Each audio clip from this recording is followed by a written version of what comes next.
Hi, I'm Patricia Greenberg. Well, I think a lot about lately, it's in the news, it's being discussed, is the disparity of lifespan between men and women. There's so much discussion as to why that is, how to bridge that gap. Can we get men to live as long as women, or women living as healthy and as vibrant as they should be at any age? Joining us today is Maddy Dychtwald, and she's the co-founder of AgeWave, long considered North America's leading think tank and consultancy on aging, longevity, retirement issues, and she has spent much of her life researching these issues. Maddy has been featured in numerous publications and media outlets and is the author of several books. Influence: How Women's Soaring Economic Power Will Transform Our World for the Better, Gideon's Dream, A Tale of New Beginnings, Cycles: How We Live, Work, and Buy, and her new book, Ageless Aging, is a woman's guide to increasing health span, brain span, and lifespan, which right now is an international bestseller. Congratulations. Welcome, Maddy. Thank you. Yes, it's so exciting that this book has really struck a nerve with women and interestingly with men as well Yeah, who yeah. want to support the women they love. It's astounding to me. I know we always have a little offline or pre-interview discussion about what we're going to talk about, so we know. But something I didn't think about asking you, which strikes me now, is it's relatively recent history that women have the freedom that they do. That's right. People forget. I was just reading, I think it was 1974 was when women were allowed to get their own checking account or credit card. And credit cards. It's a step that wasn't that long ago, and No, I in was alive. history. I don't know about you, Yeah, but yeah. I was in college about then. And yeah, I had to have my dad co-sign Hmm. for a credit card and a bank account. It's crazy. And then it was almost like your father owned you until you got married, and then your husband owned you, and That's it's right. it's Women were responsible. considered property. And so and the prevailing theme in this book is just not your work overall, but the quality of life. You talk so much about quality of life, and this is a mantra, I think, for all of us. So ageless aging, tell us what this means. Yeah, well, frankly, I came up with the term not on my own, but I was speaking at a conference of women executives from all over the country who were in their late 40s, 50s, 60s, and beyond, very senior executives. And one of the comments that came up was like, I hate the term anti-aging, and why are people so like obsessed with pro-aging? I don't like that either. So together we brainstormed and came up with the word ageless. And part of the way we did that was I looked the word up in the dictionary, and what came up, the very first word that came up was timeless. Now, it's true, we cannot hold back the hands of time, no way. However, there are things we have learned that we can do right here and right now to prevent and delay some of the cascade of poor health that happens as we get older. I mean, we can maybe do something about those aches and pains of arthritis or the chronic diseases such as diabetes and heart disease and stroke. I mean, there are steps we can take to live better longer. And I wanted to emphasize that it was about not just how long we live, but how well we live. It's wonderful. So talk to us about how and why women are not doing as well in older adulthood that we could and should be. Well, in some ways, women are doing great. We have won the longevity lottery. I mean, Mm. we live on average 5 to 6 years longer than men, and that's fantastic news. I mean, more time to spend with family and friends, to do great travel trips wherever it might be, to reinvent ourselves if that's what we want to do, or volunteer our time. But there's a dark side, and that dark side is that when it comes to health span, the number of healthy years that we live, women aren't doing as well as men. Right. I mean, there is a real gender divide. On average, women spend the last 12 to 14 years in a cascade of poor health. And, Hmm. things like arthritis, Alzheimer's disease, heart disease, these are things that we really have to cope with. And, that's the dark side. However, there is a bright side to this dark side, and that is what we've learned from recent science. We used to think that your genetic package, that was your fate. It was not even in your hands. But the most recent science coming out of Calico Labs, Calico Life Sciences, which is owned by Alphabet/Google, we have learned that uh, even more than 80% of our health and well-being has to do with our lifestyle and our environment. So we women, we have agency over our health and well-being. There are steps we can take, action steps we can take right here and right now, some of which have no price connected with them at all, Right. that we can do to live better, longer. And that is powerful medicine, just to know that we are in charge. I took your, I think I told you, I paraphrased a little bit, but I took your checklist because in your research, you brilliantly put together the points that this research is showing us that the state of aging for women, what it really looks like and changes we can make.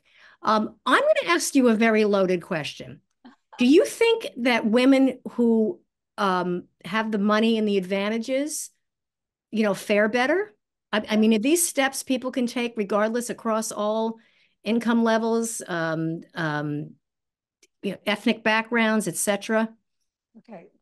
Studies tell us, science points to the fact that yes, there are socioeconomic advantages that some of us are lucky enough to have.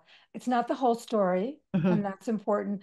But for instance, education has a lot to do with how long you will live and how Okay. well that you live. I mean, people who are well educated, the most recent study that just came out just a few days ago tell us that even living adjacent to well-educated people, like living near a college town, can actually have an impact on your health and well-being. That's So astounding. I Wow. know it's crazy. It's really interesting to know. So yes, some of it is that, well, if you're well educated or you have socioeconomic power, you're more likely to know the right things to do to Hmm. live better, longer. And that is a key. And in Ageless Aging, I try to put that information out there. I try to clear up the confusion because there's so much confusion Oh out yeah. there. Oh yeah. And I also try to put out the information so it's clear cut. And then, yeah, some of the things I suggest cost money. Some of them are low cost. Some of them have no cost whatsoever. And those are things you can do right here and right now. And to me, that's very exciting. There's things we can all do to increase our health span, our brain span, which, by the way, for women is super important, and Hmm. also our lifespan. I love, again, just, data points from your research. The average woman in the US will spend the last 12 years of her life in a cascade of poor health. That's, of course, without intervention. Right. So I just want to throw a few out. Viewing older people positively halves the risk of cardiovascular events. That's right. Uh, Brains of the people who have lower age identity had significantly more gray matter in their brain. Talk to us about age identity. That's an Okay, so interesting. age identity is a really interesting thing. First of all, aging is something that starts at birth and Yes. goes all the way to the day you die. In Mhm. fact, it starts actually in the womb. Mhm. So everybody, we're all aging. That's just a given. Now, what people don't talk about is there's three different kinds of aging. There's chronologic aging, which is the number of birthdays that you have, and I've had 74 birthdays. So I'm 74 years old chronologically, but there's also the biologic aging, and that's like what's going on with our organs and our, inside our bodies. How old is that? How old is that physical decay? And that's known as biologic or physical aging. And how is Now, that measured, Maddie? I know I've taken those online tests, but yeah, how me is the too. biological aging actually measured? Well, they do use some genetic composition for that, Okay. but Mhm. primarily they'll either take a saliva, a spit test Okay. or a blood test, and they look at the various functions of the liver, the kidneys, the heart, the different systems that go on in your body, and they come up with a number. And I just saw something that was suggesting that if you took the test at different times of day, you would have different results. Hmm. So I would take those tests with a grain of salt. I've actually Okay. taken them and I love it because I came out much younger Yeah. in my systems than in my chronologic aging. But, again, I take that with a grain of salt. Hmm. But, Hmm. I think first of all, they're not cheap tests. Second of all, you need to take them rather often, like I would say every 3 to 6 months, if you're trying to create like a baseline and see how you're doing from that baseline. And then, of course, it's how you feel. That really is a big indicator of how you're doing. But there is one other kind of aging. And I Okay. do want to focus on that because this is where the question began. And that is our emotional or psychological aging. And that's one of the positive sides of aging. I mean, if we're lucky or if we're smart, we are actually gaining some wisdom and experience as we get older. But studies from Stanford University and also from AgeWave, the company I co-founded, we have looked into this and we've seen that there's certain things that actually can predictively improve as you get older. What, you may ask? Okay, Yes. so for one thing, our levels of happiness about the age of 50, they begin to rise. Good news, right? We get a sense of more freedom, freedom Hmm. from the strains and anxiety connected with raising a family and full-time work. And then also the freedom to pursue some of the things we've always dreamed of doing. Maybe it's, that dream vacation, or Yes. Yeah. maybe it's a new career, whatever it might be. But here's the point that's particularly interesting. Our levels of resilience uh, really rise as we get older. So, we saw it during COVID. People in their 50s, 60s, and 70s, we've been through a lot. We've seen viruses take hold in our nation. We've seen our financial wherewithal go up, go down, go sideways. We've seen tragedy. We've had grieving go on because of the loss of loved ones, and we know that while these things are terrible, there are also things we can come back from, and that creates a sense of resilience. So it creates strength. And Well, I've you also got to the other side. Like that to me is the most important. So, yes, like you just, after with my parents, I thought I was never going to live, but what am I going to do? And here we are 10 years and 14 years later with my parents, and I'm doing phenomenal. I wish they were here so I could show them. But it's like, you're right. 9/11, the 60s, the crazy 70s, the political unrest we've had over and over again. This is so true. And so you just kind of, let it roll. So the people that don't let it roll, or the people that still have strong reactions to this, that results in decreasing lifespan.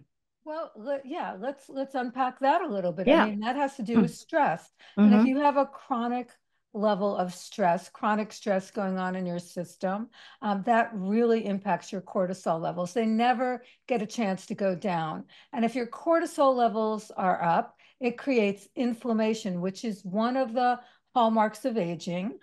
In fact, there's more and more scientific evidence that inflammation is a big culprit in our aging. And Mm-hmm. how does it manifest? It manifests as disease. Maybe it's diabetes. Maybe it's a little bit of a pressure on your heart muscles or your lungs. So you don't want to be in a state of chronic stress. It's very damaging to your health and well-being. So a calm body is a happy body and a healthy body. You're not going to be Yeah. calm all the time. You want Yeah. some stress because Yeah. stress creates a little bit of excitement and Yes. it's motivating also, but you don't want to be in a chronic stress level. And you need to recognize that, what I learned early on, and actually my husband Ken, when I was just starting to date him, he was doing a seminar on stress management, and I've never forgotten this. Yeah. He said, what are the controllables and what are the uncontrollables? And focus on the controllables and try to take control of those things. But things you can't control, like who's going to be the president, Right. that's a little bit out of your hands. And Yes. what are we going to do about inflation? I don't think that you or I are going to solve that problem. So, let's just kind of roll with it, as you said earlier. There's this thing we all come to at a certain age, and we all talk about it with each other. Women, I'm 63, so I have obviously friends of all ages, but I see we talk about I'm not going to take it anymore. I'm not going to, put up with bad behavior. If someone doesn't treat me well, they're out of my life. Or I don't need to apologize for the way I look, the way I dress, how I live, what I eat. And so, Maddie, how do you balance that sort of? I'm a nutritionist, so I already have an extreme position on this.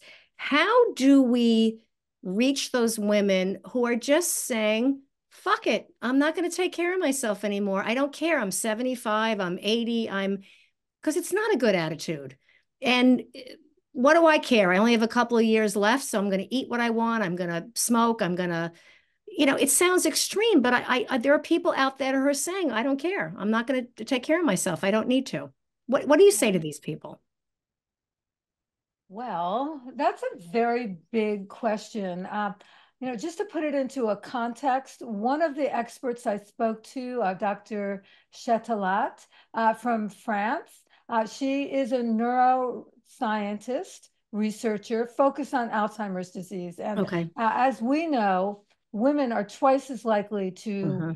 get Alzheimer's disease as men. And that is not a recipe for success. I mean, none of us want it. I know it runs in my family, so I'm particularly sensitive to it. But what she said to me, and okay, just one more piece of data Sure, on that. absolutely. So the most recent science tells us that there are steps we can take to prevent and delay the onset of Alzheimer's and other cognitive declines. So that's great news. So, Yes. and a study came out just a few months ago that said there's three things in particular that can really impact whether we get cognitive decline more than all the other ingredients put together. So what are those three things? Well, one of them is the indoor air quality. That's something Mm, you can do something about. Get air filters, pretty easy. Another is diabetes, and yeah. that has to do a lot with what we eat. Of course, they did not distinguish between type 1 and type 2. But Okay. the third one had to do with alcohol consumption, that alcohol is actually toxic to our brains. And so cutting out alcohol could really make a difference. Now, Dr. Chatelet is French, Yeah. and she has wine with every single dinner. So I said, okay, how do you explain the disconnect? And she had a good answer. She said, I have 5 ounces of wine every night. And I'm not saying that's a good thing to do, but it brings me a sense of joy. And that sense of joy counteracts the negative impact that the alcohol has on my brain. So I just have to balance those two things. Now, connecting that to your question of, well, what do you do with the woman who's not going to stop smoking? And I think that what you need to do is you need to show them the information, Mm, show them the data, clear up the confusion, let them see the impact that they can have on their own bodies and that they may live a long life still, whether they want to or not, but do it in a sedentary way where they're not happy. They wish that they could die. right. And that's a Yeah. terrible place to be. And Absolutely. then what I would say is, you can't do everything at once necessarily. Give them one thing to try, Yeah. do one thing differently and see how it makes them feel. So let's say, you're a nutritionist. Let's say it's okay. Rather than even focusing on what you should be eating, let's take out the bad stuff. Right. Let's take out the ultra processed foods, the seed oils. Let's eliminate those from our diet. And let's see in a couple weeks, are you feeling better? Do you feel different? And in fact, they may feel a little more energy so that they want to say, okay, what else could I do? I love that you're saying this because when people ask me what I say, do one thing. And I want to add the American Heart Association recommends one glass of preferably red wine, as you know the recommendation, one glass of red wine I think one it's a beer, little or one outdated, mixed drink, honestly. one a day.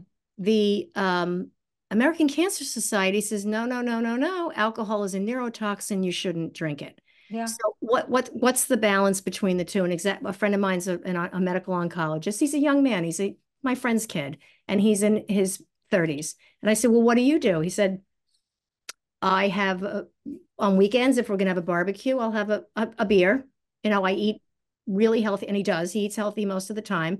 And he says exactly what you said is balancing that out. So I want everybody listening, men and women, just relax. Don't have 5 drinks. Don't drink every single day, maybe, but that little bit of wine, enjoy. You're going out to dinner, special occasion. That's what moderation means. I think people don't understand what that word means. And it means to just find those pockets of joy, Yeah. find that little change that you want to make. And you know yourself. You look in the mirror, you look at your life. There's always something that you can do to improve your life on some level.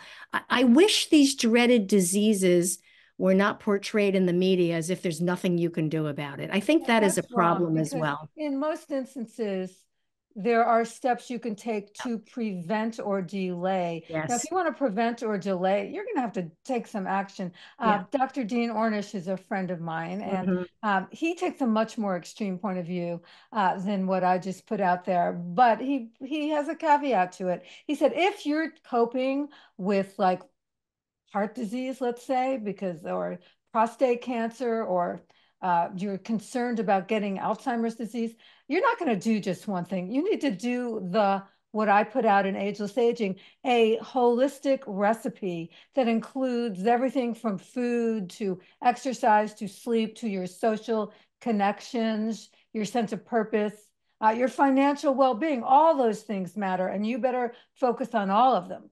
However, if you're trying to prevent or delay and you're in pretty good shape, you can start with one thing and then Mhm. add another and another until you build up to where you do, in fact, have this holistic recipe in place. We know that there's no turning back now with social media and insanity being thrown at us all day and all night, and nobody knows what to believe. And people with the most, prestigious, impressive education still fall for a lot of this stuff. So it's something that, unfortunately, I think we all as individuals have to work a little harder on getting accurate information. It's too bad, but this book provides it, so I can't say enough about Well, ageless thank aging. you.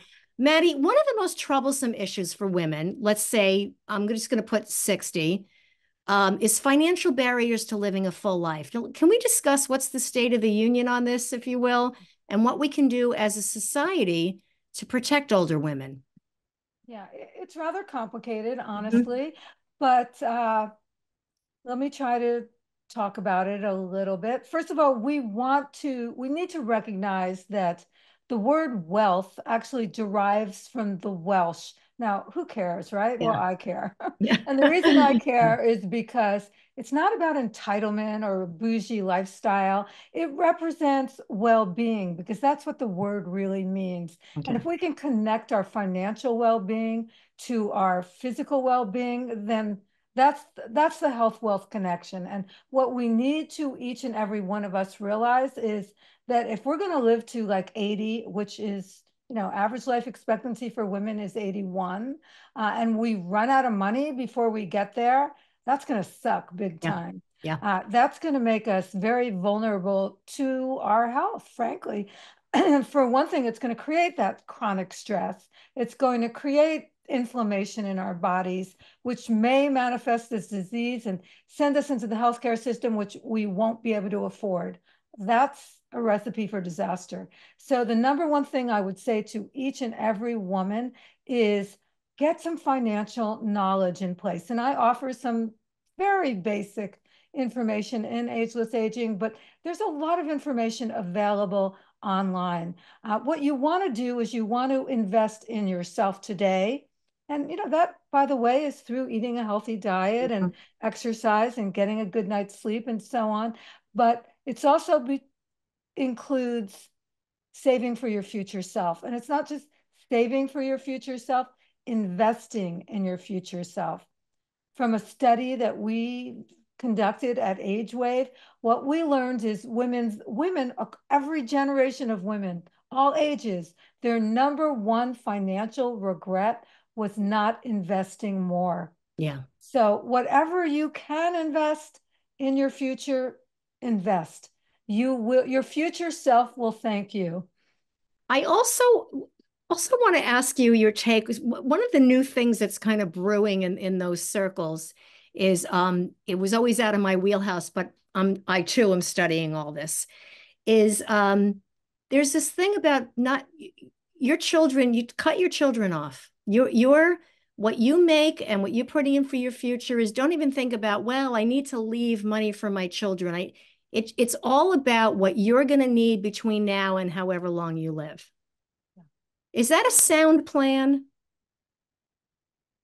Women are far more likely than men, and this is based on studies that Okay. we've conducted at Okay. AgeWave, to not have strong boundaries in place when it comes to financial well-being with their kids. Yeah. And you don't want to create a situation with your children where you're helping them out at the expense of your own future self, of your own longer life and potential retirement. And many women don't even consider that, because the downside of doing that is that eventually you may become dependent on your children Right. financially. Right. And that's not going to be great for them. It's not going to be great for you. It's not going to be great for your relationship with them. So, what you need to do is, with a trusted advisor, whether it be a relative or a boss or maybe a real financial Mhm. advisor, which is probably the best move, Yeah. someone you can really trust. You want to sit down and figure out, how much money will I really need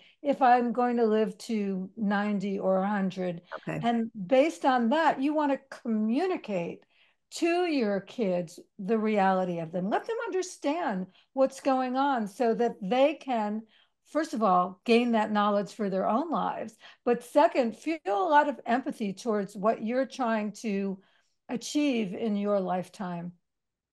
It's it's so hard on the kids nowadays because in a funny way that they've had so much more than we did when we were younger. And parents, my parents were pretty good, but a lot of parents threw their kids to the wolves by 18 or by the time they finish college. Nowadays, parents are very, very highly involved in their kids' lives, their education, how they spend their money, where they live. And I think that it might even be to a bit of a disadvantage that the kids are very dependent on how their parents are helping them. So that's a very interesting conversation. Also, women having children older, they're older when the kids are younger, That's right. right? Yeah, I didn't have my kids till I was in my 30s. And I mean, that's becoming pretty common, but Yeah. they call that a geriatric Yes, pregnancy. I was a geriatric pregnancy. I was 40 when I had Gabriella. So yeah, I mean, so we have that now. She's young and we're on the other side. So we have these Yeah, discussions a lot. It's very interesting. it is interesting. Um, Maddie, in previous conversations with you, I always love talking to you and your wonderful partner in life, Ken. And we talked about a holistic approach to life and everything we do. So what are the most important components to pull all this together? Well, as I say in Ageless Aging, what I've learned from talking to the top scientists, experts, researchers, academicians, physicians, is that it's not just about one thing, Hmm. like nutrition, as important as that is, and it's about a whole bouquet of different ingredients. And these ingredients, they don't hang out in silos by themselves. They interact with each other. So just as an example, using your expertise in food and nutrition, it's not just what you eat, but when you eat that really matters. And those things affect, let's say, your sleep. And if you can get your sleep into a good place, uh, that's when your brain actually cleans out the toxins, which is really important. And if you sleep well, you're going to have more energy and vitality to take part in fitness the way you ought to. And if you're exercising a lot, you're going to feel more energy and vitality to go out there and have social connections with various friends and family and so on. These things all work together. And I think that is the essential thing to keep in mind. It's not just about one thing, it's about a host of different ingredients that interact with each other in some predictable and some unpredictable ways. And Yeah, it's a ripple uh, effect from all of each other. that's It's a very exactly good right. point. Uh, Maddie, we're talking about this all the time, and that's relationships, social connections, communication, conversations. What's happening now with we know it's good for us. We know it certainly adds to the longevity.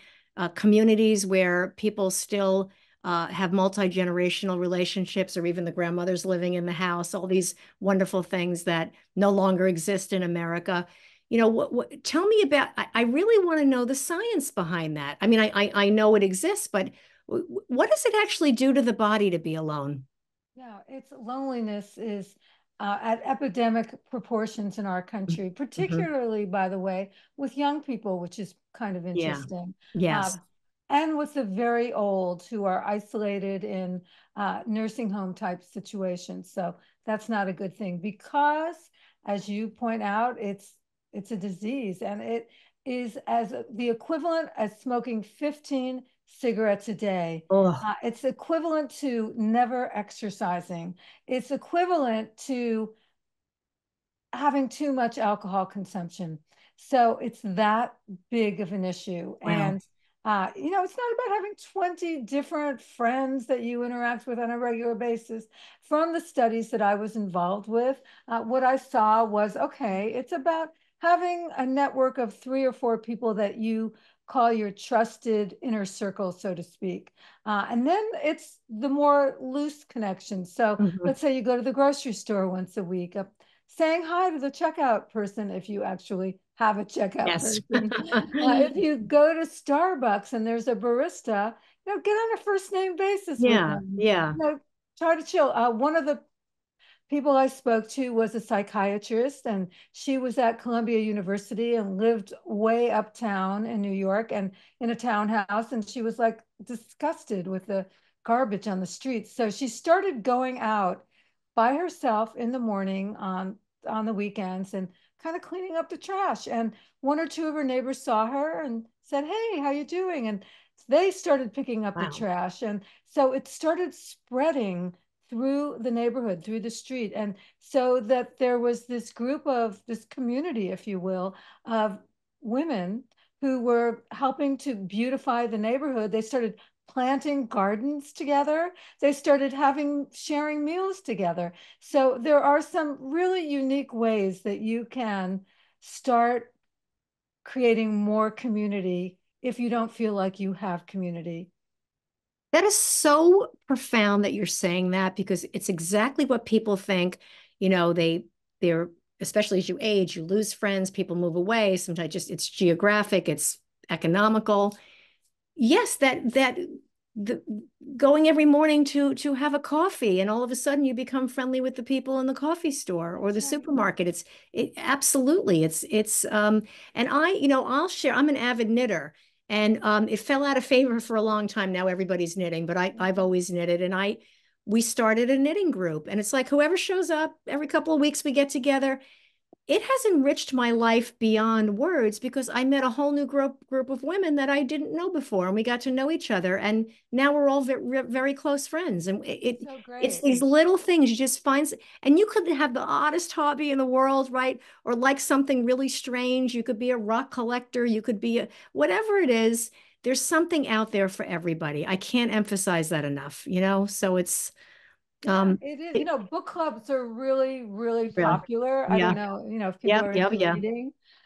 That's a great way to meet people. My sister-in-law and brother, and my brother and sister-in-law, yeah. moved from LA down to the San Diego area to Okay. be closer to their grandchildren, and quickly realized that they were giving up their friendship network and were pretty unhappy about it. And it was right before COVID, so they Oh. were really having a struggle reaching out and making friends. And they're both very social animals. They really wanted friendship, so they joined a religious group. And they're Okay. not very religious really, but they decided to join it because they had this like newcomers group. Mm-hmm. And Mm-hmm. through the newcomers group, they made a variety of different friends. And now they have developed a very rich social life down in San Diego. Isn't And that they're very something? happy. Yep. Mm-hmm. That's creative. That's Yeah, you really have to right. sometimes get creative. Yeah.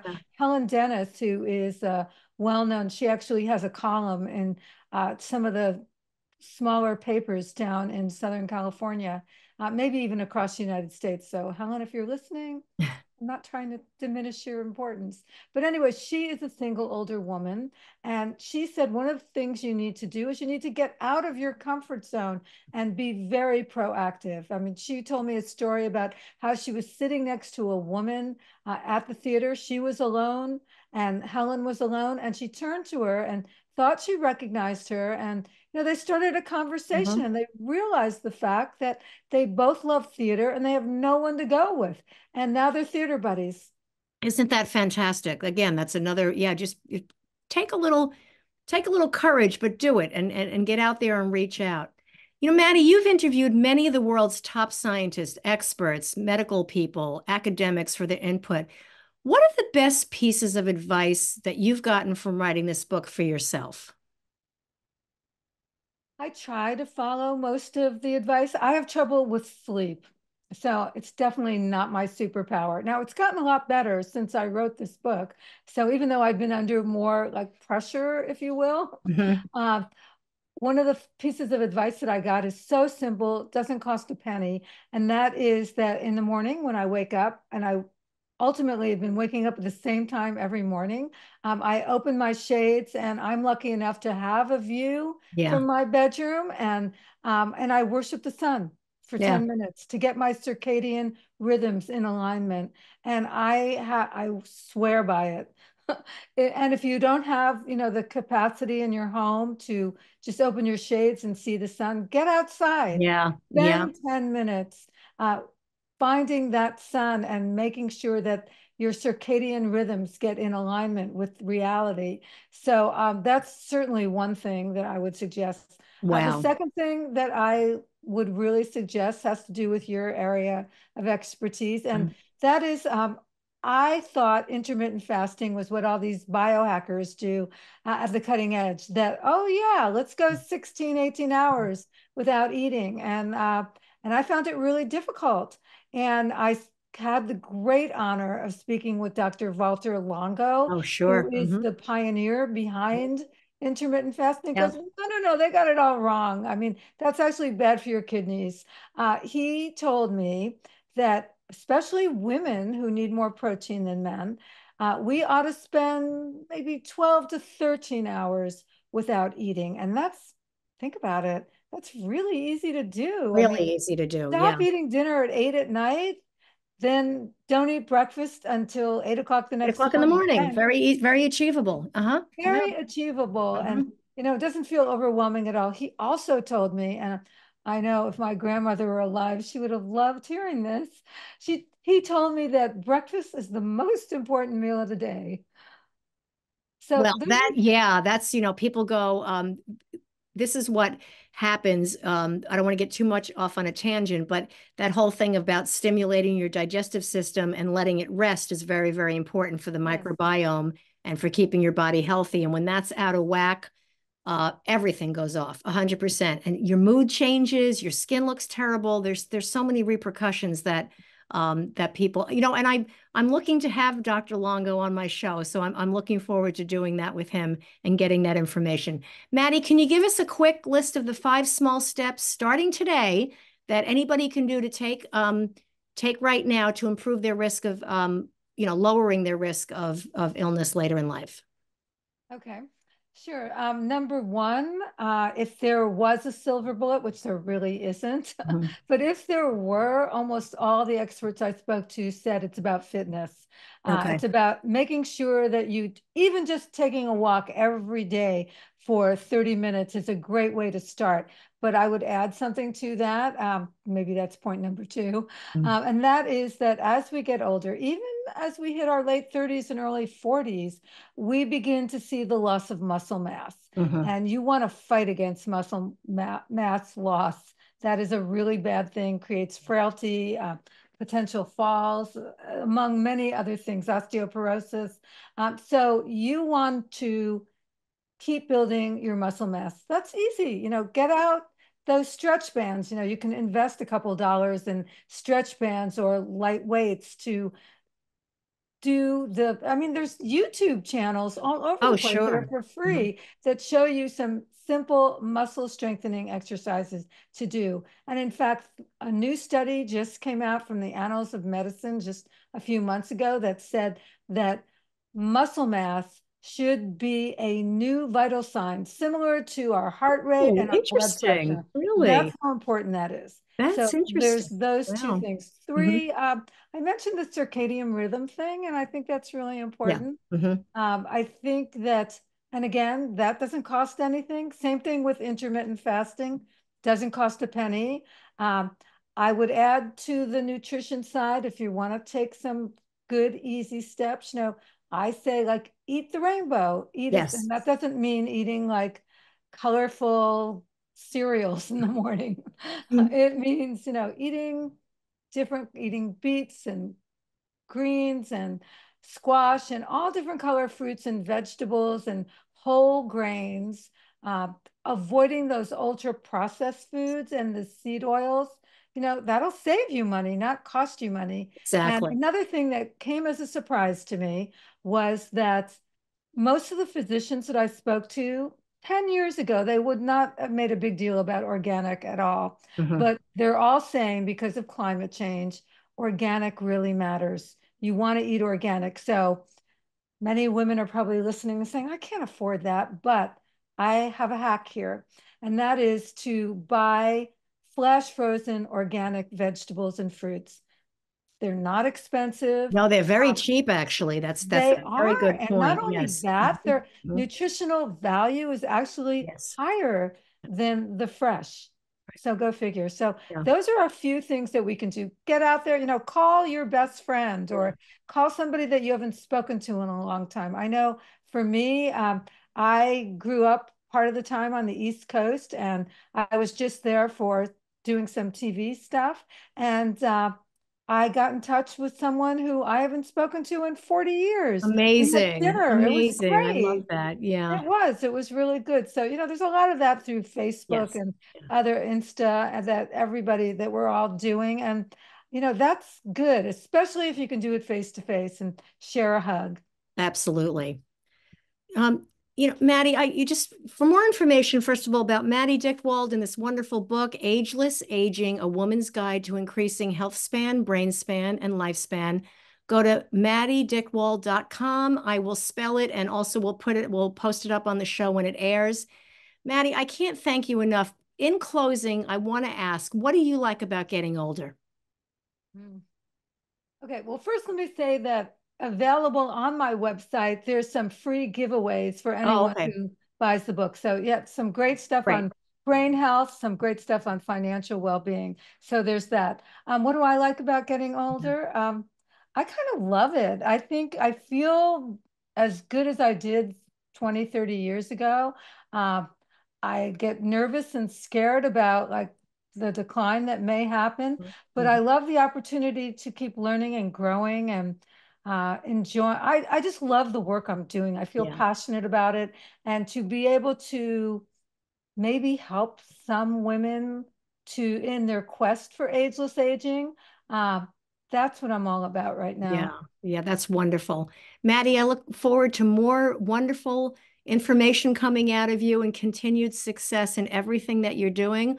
We'll have you back again sometime because there's so much more to talk about. So Oh, thank thanks, you, thank you, Patricia. thank you. Thank And you. I And want to thank you for thank your work. Thank you. And I want to thank all of you who are listening. I'm Patricia Greenberg, and for more shows on aging well, please subscribe to this channel on YouTube. And for more information and feedback, topic ideas, you can contact me at www.patriciagreenberg.com. Stay well and stay safe. Thank you again, Maddie. Thank you.